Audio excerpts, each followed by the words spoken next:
What's up, everybody? Welcome back to the Geeks and Company and another episode of the After Show auction over here.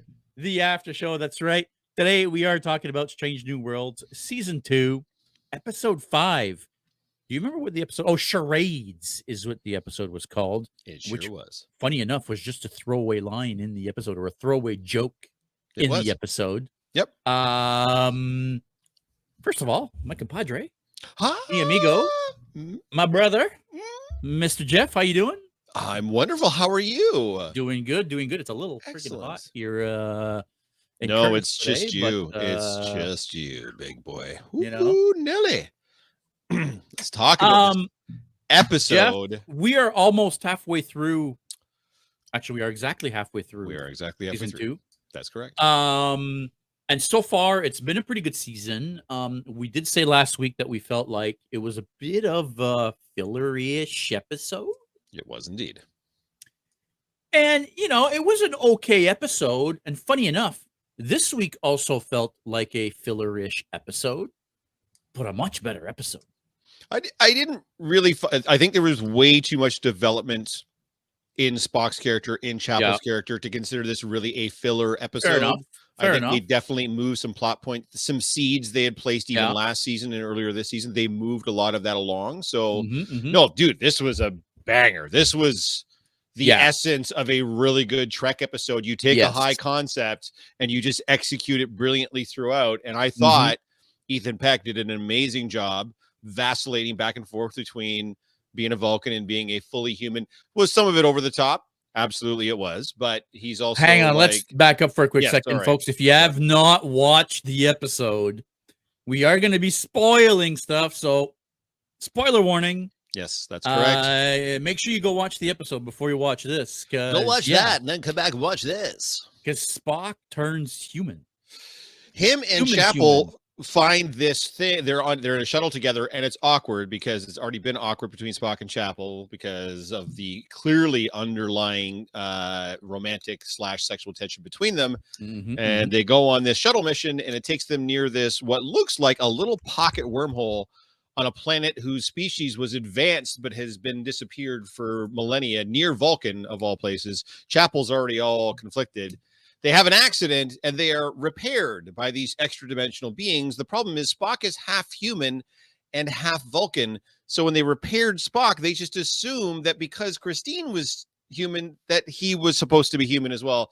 So they made him fully human, and he did not deal with the change well. And it turns out neither did Christine Chapel either. So I do have to say, even though there wasn't a lot of Pike in this episode, it might have been my favorite Pike throughout, because he just goes through the whole episode trying to be like the best bro for Spock. And he's just so like he's trying to lie for him on behalf. He's trying to like stall the ceremony on his behalf, which is where we got Charades from. And even when Spock becomes human, he's like, I'm just going to return to duty. And Pike's like, yeah, I mean, I'll allow it, but it seems like a really bad idea. Like Pike was the Pikest that I love it when he's that Pike, when he's none of the other captains have been like that. I don't know how he's both intense and chill at the same time. How he can both be serious and be goofy at the same time. Like he's got this certain sense of casual gravitas that no one else seems to be able to pull off as well as he does. Yeah, I mean, I think the throwaway line in episode 1 explained it perfectly. I think Pike is one of the first captains to be portrayed as having fun. Yeah, right? He loves his fucking job. Love this job. Yeah. Yeah, you know. Yeah. So I like the way they're portraying him as well. I mean, I think it's a big part of the charm, I think, of Pike is he's so into it. He feels like he's having so much fun, even though in an instant you could tell how he switches to the serious captain. That's right. We're on point, but at the same time, his crew is his family. 100%. It actually, believe it or not, it reminds me a lot of Bruce Greenwood's portrayal of Pike in the Kelvin universe. Yes. He's very much like when they first start to go to pull out a space dock and it won't work because Sulu's there and Pike goes, is the parking brake on? And it turns out it was, in fact, or whatever. Brake was on. That's actually the vibe I'm getting. And I'm wondering if Anson's got a little bit of that in the background, that if he's seen the Kelvin movies, he's kind of building off of Greenwood's impression of that character. I almost feel like he kind of has to. I mean, it's definitely the same vibe, right? Like it's not just know, me, right? no, it's not just you. Yeah. It does have a little bit of the same vibe, and as much as they're very different characters, they are the same character, They're the same guy. It's Christopher right? Pike. And Yeah, and let's be honest, other than the cage, we really had nothing else to go on for Pike other Exactly. than the Kelvin movie, right? Or Yes. the Kelvin movies, because he does come Yes. back in a wheelchair in the He second one. does, but I mean, Because it's let's that be first honest, film is really the film where we meet and it see Pike is. in action. Yeah, yeah. But in the Kelvin timeline, Pike doesn't get disfigured. He's in a Right. wheelchair, Yes. but he's nowhere near as bad as he is in the original timeline. Right. Which will be interesting to see by the end of this if they go the Kelvin route, or if they go the original route, or if they go a completely different route with Pike. Yeah. I don't know. It'll be interesting. Either way, let's get back to this episode, Charades. The whole point of the Charades is Spock has to do a ritual with his fiancée, T'Pring, because they're going to be getting married, and her mother, T'Pril, T'Pril, I believe. T'Pril. T'Pril. T'Pril. Yes. You know, she wants the ceremony to be done, and she doesn't like Spock because she doesn't like humans, and Spock is half human, so she already off the bat doesn't like him. And in Starfleet, like not only is he half human, And but in he works Starfleet. for a largely human-based organization, right? Right. So she's got issues with Spock to begin with. So this ceremony has to go off without a hitch. Only problem is he's no longer Vulcan. He's fully Right? human, He's and fully experiencing. I think La'an describes it best. Is he's almost, because the emotions, because everything that's happening in his body, the turmoil is so new to him. He's almost like a teenager. Yeah, and that's almost definitely like puberty, right? how he portrays it throughout the course of the episode. So yeah, I loved it. I think Ethan Peck, man. No, what a bang! And let's not sleep on Jess Bush as Christine Chapel. No, she's amazing too. Don't get me wrong. I think she's fantastic. She plays the conflict so well. Yeah, you can tell where her emotions are. You can tell how badly she wants it. And it's, you know what? I know it's tropey. And guys, don't cancel me, please. I understand what I'm saying. I'm painting with a wide brush. I don't mean to, but women chasing the unavailable guy is such a huge cliched trope. He has no emotions. It's like whenever somebody fell for Data or fell for the original Spock or fell for any, like Odo, whoever it was, that was the token character that couldn't really experience a range of emotions. There's always a girl that pines after that guy simply because he's unavailable. And you could see the conflict in her. She's like, well, he's more accessible now that he's fully human. Like we could actually be together and almost make it work. But that's not what I want. But it's not him. But it's not just that it's not him. Spock, right? I need to have that. I need to feel like I've accomplished something, that I've taken the guy that's unavailable and I've got him anyways. And by the way, I don't know that that's how I interpret it, right? Because when she's there and she's talking to the alien, right? And the alien is like, well, what's your relationship to this person? And she's like, well, we're friends. And she's like, well, I'm sorry, but friends can't ask for whatever. Like you can't ask for tech support after the fact if you're only a friend. Right. And everybody's like, hey, come on, dude, you know you're not just friends. Like tell her. Yeah. Right. Yeah. And she tells her, like, yeah, it would be easier now, but he's not complete anymore. Right? It's not the guy that I actually fell in love with anymore. That's the way I interpret it. No, you're absolutely right. I'm not trying to poop on that particular aspect of it. I'm talking more in a general sense. She's been chasing him since season 1. For sure. And she's chasing him because he's so unavailable. And by the way, I shouldn't even be gendering this because it happens the other way too. It's not like it doesn't, like guys don't chase girls that are unavailable too, but it's just such a trope, but they're doing it well, and they're largely doing it well because of how well these two actors interact with each other and how they portray those particular characters in that specific situation. And there is chemistry between the two of them. It works well. And clearly we see that at the end. Now, if they don't build on the whole, like, clear, like him and T'Pring break up that day, and now him and Chapel are shagging, it's obviously like a rebound type situation. They're going to have to lean into that in some way. I know the show's episodic, but they can't just like have those two boink at the end of this episode and then just pretend nothing happened, right? Like, well, let's be honest. This is an episode that's been brewing since like the second episode of the season. Right. We've already met right? T'Pring. We already knew they were together. We already knew this is a thread that's been carrying through. It has been, and the chapel aspect as well, right? Right. Yeah, exactly. That was an early episode in the first season. So we knew she had interests in Spock from the first season. We knew, and that's why it's been awkward, right? That's why they played on the whole it's been awkward since. Yes. And then she finds out, by the way, that he shifts the shields to save her and possibly sacrifice for himself. Come on, dude. She can only be so into you. And now she's like even more like you almost sacrificed your life to save me with the shields without saying anything, by the way. Selflessly, she didn't know. Chivalrously. If Yellow had not told her that he had done that, she would never have known that he had done that because he wasn't going to tell her. No, so, for sure. Yeah, like, come on, man. Yeah, and he finally admitted to her at the end of the episode, right? That maybe it is a good thing that him and T'Pring are gonna take some time apart because he has feelings for someone else. And blah blah blah blah. And then she's like, "Oh, shut up!" And she kisses him, right? And then it alludes to there's more than just a kiss happening. Yeah, they kiss and whoop, and then they go off screen. Camera. Yeah. Right. So I think it was a great episode. I love that it was a very original series style episode. 100%. I love that we didn't need to leave the Enterprise for this episode, just on the shuttle, and then we ended up right back on the Enterprise. So yeah, and it didn't. Do you know a lot of people reference? I think it's in Endgame, in the final huge battle scene where they got the gauntlet, and I think it's maybe it's Captain Marvel that has the gauntlet, and they got to go through everybody to get to the van that has the portal, and all of a sudden every single female character in the MCU kind of swarms in and says we've got her, and everybody was like, that looked really, really forced. Yeah. At one point, Spock's sitting on the bridge and he's getting coached. But he's getting coached by essentially the four main female characters. And that didn't feel forced to me. Like it felt like a natural progression. Yeah, it was genius. Una's giving it to him. Uhura's giving it to him. La'an's giving it to him. And really Ortega's is like giving it to him. Yes, you do. All of them simultaneously.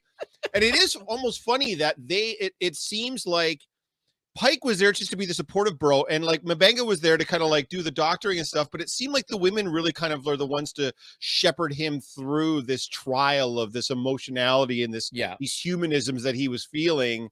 When you would think it would be Pike would be like the older brother, the captain, the human male. He would be the guy to kind of guide him through. But Pike was kind of like, I'm going to see where this goes and see what's happening. You know what I mean? Like it was mostly La'an that was working very with much him so and helping him out. And, yeah. I don't know if it's because she's the youngest of the bunch. I don't know. It would be. It would be. I think she's the most like him. The way he usually is. Yeah. She's the most closed off. She's the one that probably has to deal with emotions in such a way that she clamps everything down. So yeah, that makes sense. Yeah. But regardless, banger of an episode, great emotionality, especially towards the end. They all portrayed it really, really well. I loved, by the way, Chapel trying to get into the, I don't know, some Vulcan Fellowship Academy or whatever. And at the end, she hangs up on the dude. She's like, I just spoke to some interdimensional beings, and we used an ancient medicine to turn a dude from human back into a half Vulcan. Bye. You don't deserve me. And I don't need your internship, Yeah. Great key character moment. And sorry, the one other thing that struck me as funny too throughout the episode was when T'Pring's mother and her father, so T'Pril's husband, get into Pike's quarters, and everything like the husband will like something instantly, and then he'll get a sour look from his wife, and he'll be like, "Oh, but that's no, you're right. I never thought of that before." I'm like, wow, they're really laying on thick how cowed everybody is by T'Pring's mother in this episode. Oh, and the husband is kind of like the audience in what a shrew this woman is. Though. Yeah, they did that on purpose for that end confrontation with Spock. 100%. Right? I feel like if they didn't show us, if the husband was just as stoic and as straight and arrow as she was, I don't think that the confrontation at the end of him telling her, it must just burn you that an actual human went through this ceremony. And she's like, what do you mean? Like, I feel like that whole bit wouldn't have had the same impact. Now that's funny because that might be my only sort of, I don't want to call it a down or I don't want to call it a whatever. I worry sometimes that they don't treat this enough like it's what it really is a prequel series. Yeah. Because you went through hundreds of episodes and then a bunch of movies before Spock really does have that poignant moment with his mother when he finally understands and appreciate what she's had to go through to be his mother on Vulcan. And here we're getting it very, very early in his development. So, and don't get me wrong, it was a fantastic scene. I actually choked up a little bit. Mom starts crying. He's very heartfelt, even though now he's back to being Vulcan. It was a great, brilliant moment. But if you're like us and you've watched so much Trek and you know how Spock's development has gone over the course of the years and the decades, this came really, really early. It did. Although as much as he's saying he now understands and gets it, I don't think he still really understands and gets it, right? Let's be honest. I think he still has a lot of development to do on his side. He does. But to gain that level of appreciation for his mother, not just his dismissal, not just her dismissal. Sorry, it's 100%. Yeah, 100%. Yeah. Anyway, that would be my only kind of like takeaway from the episode that I was like, yeah, I don't know about that, but everything else, fantastic. So just a quick going back to last week's episode. Of course, give her. We did have a comment, or actually a couple comments on our last video about Mbenga. And when I asked you about, do you think they're going to kill him off to make way for McCoy? And some friends of the podcast have graciously offered the tidbit that Mbenga is actually on the Enterprise under McCoy. So, although Mbenga is now the chief medical officer, looks like he's not going to be the chief medical officer forever, and that he will be working under McCoy on the Enterprise in the original series. He does work under McCoy. We didn't get a lot of Mbenga this week. We didn't get a lot of most of the characters. It was really all Spock and Chapel. Let's be honest. It was everybody their else episode, were just supporting characters. It was her episode. Really, it was more Chapel's. Yes, yeah. As much as Spock was fantastic, that was her episode. I think it was her episode to grow. It was her episode to have some deep character development for someone that really has come across as just a nurse throughout most of this series so far. So yeah, you're right about that. It was her episode to shine. Yeah, and she did what she could do, and yeah, she's I thought fantastic. She killed it. You know, in every show, especially Star Trek, I always have those characters that I think are weaker. Right? In every series, there are characters that I'm like, you know, they're okay, but this cast, I'm about to say, find the weak link. I don't think you can. I don't know that it exists. It's pretty damn solid. They've done such a good job of this being an episodic show with an ensemble cast, but making sure characters have their moments that get to you. And even last week, even in kind of a weak ass episode, my name is Erico Ortegas and I fly the ship. Fantastic moment. So good. And now, like, if you weren't a fan of Erico Ortegas before, you probably are now. And if you're not, you're a cold-hearted bastard. Whatever, that's fine. Yeah, 100%. Everybody's had moments. Everybody's had stuff. We've had our big Una episode. I mean, Pike's always been of the main cast. That's what I'm saying. The main cast, But even like Uhura and like, everybody's just coming together. And now you can start to kind of see little, because by the way, we did get the return of a character on this episode that we hadn't seen in a while. Yeah. We got to see Samuel Kirk. We almost got to see Spock beat the living shit out of Sam Kirk, which was because he didn't put his plate away. Pretty funny moment, by the way, where they're literally holding him back from beating the hell out of clean up after yourself. Yeah, that fantastic, absolutely fantastic. Like a little bit of levity goes a long way in these shows, and that was really good because most of the rest of the levity was definitely provided by his interactions with Pike, which again, I cannot stress enough how great the two of them were together in this episode. Anything else you want to point out or talk about this episode before we loved it? Great halfway, great episode to have the halfway mark. I think personally, like this is. You couldn't have asked for a better episode for a halfway mark episode. This isn't a finale, and this isn't even a premiere. This is the good spot right in the middle where you know it's going to start picking up as we go. Yeah. We only have one more episode, and then we get the Lower Decks episode. Yeah. So I'm very much looking forward to that. It's going to be interesting to see what next. So this one was a banger, and we know 7's probably going to be a banger. So it's going to be interesting to see what they do with 6. Is it going to be another character study? Is it going to be more of a... Because you know what I'm missing right now is a really, really jibe on a space battle. I think we need a little bit of pew, pew, pew. We haven't really had a whole lot of that this season. So the only thing we fired at, I think, is a rock. So I think it'd be cool if we got some kind of a conflict in the next episode. Yeah, I don't disagree with you. I feel like even though Star Trek was not built on, it's not built on action. Let's be honest. Yeah. Some of the space battles that came out of Trek over the years have been some of the most epic space battles in sci-fi, as far as I'm fucking concerned. And they Like had that Dominion War, man. Like those Yeah, two but fleets going at each other was bonkers. even the first season when they were fighting the guy, remember the guy that we thought was CG, but he really wasn't, Mahanid with the comet or whatever. That space battle was bananas. Amazing. So good. So I would like to see a little bit more of that to show us really what the Enterprise can do, what she's made of. Yeah. The flagship, the Constitution class of the Titan versus the Shrike. That was an amazing one as well. Fantastic. The Enterprise versus the Reliant. I mean, fuck, there's so many amazing space battles in Star Trek. You're right. Yeah. I think we need a good firefight.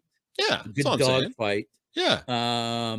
Something that has meaning, right? Yes. I mean, we know they make it, obviously, but yeah, clearly. You know, do we need another Hammer moment? Maybe. I think we might need another Hammer moment in this season to really. Well, they did tease. My assumption is they're leaving the Gorn till the very end, till the finale or close to. I don't know if it's going to be at the end, but yeah, they tease the Gorn throughout, type of thing. I just don't think there's going to be. I don't think it's going to be a middle season episode because they've been building the Gorn literally from season 1 through the get go. It feels like the Gorn are sort of the overarching bad guys of the whole show. So I get the sense they're going to wait till towards the end of the season before we see the Gorn is like this crew's Q, basically. Kind of a little bit, or this Q, or this crew's like Romulans or whatever, right? Like it's kind of like the boogeyman is definitely what the Gorn represent throughout this show. Every time there's like, ooh, there's been a bad thing, it's like, oh, it was the Gorn. So yeah. Anyways. Yeah. I mean, we'll see where it goes. Yeah. But I think that is going to be it for this week, folks. By the way, if you are not subscribed to our channel, please take a second and click that subscribe button. It costs you absolutely nothing. If you click the little notification bell, it'll make sure you're notified every time we upload a video. Or when we go live for our podcast. That's right. Every Thursday, 7 p.m. Eastern time, right here on YouTube, we go live for our podcast, The Geek Boutique, which then gets propagated to all the podcast platforms. But if you actually want to watch us, we do sometimes have graphics and pictures. And when we do interviews with cosplayer, we, share some of their pictures and so on and so forth. So it's nice to be able to watch us as well. So if you want to watch us, make sure you check us out live, 7 p.m. Eastern time, right here on the Geeks and Co channel. I think that is going to be it for this episode, though. Make sure you stay geeky, everybody. We'll see you next week for another after show. May the force be with you. I hate you so much. So much. Terrible.